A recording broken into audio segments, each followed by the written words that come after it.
Hey, hope everyone's having a fantastic day. Today's video is 12 years on a plant-based diet, what I eat in a day. And this is going to be a what I eat in a day video. And I'm going to share with you exactly what I had.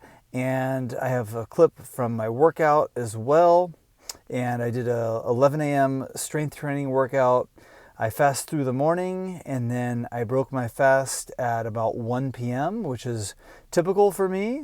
So on this day, I made a smoothie at 1 p.m. and this was a really good one. It had 3 dates.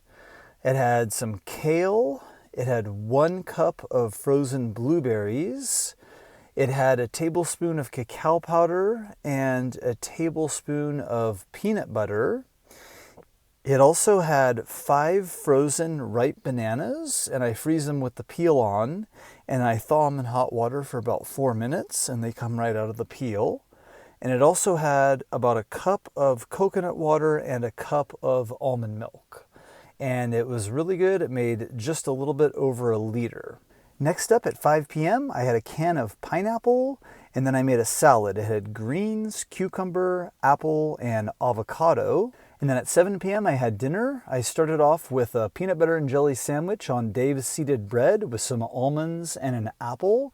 And then just after that, I had a bowl of this homemade vegetarian stroganoff. And then for dessert, I had 3 of these homemade plant-based banana muffins. So that was it. Thanks for watching. Make sure you check out my plant-based recipe ebook I have in the description box, some delicious recipes. Give me a thumbs up or thumbs down. Leave me a comment. Let me know what you think. Subscribe for more videos. Hope everyone has a great day, and we'll talk to you soon. Bye-bye.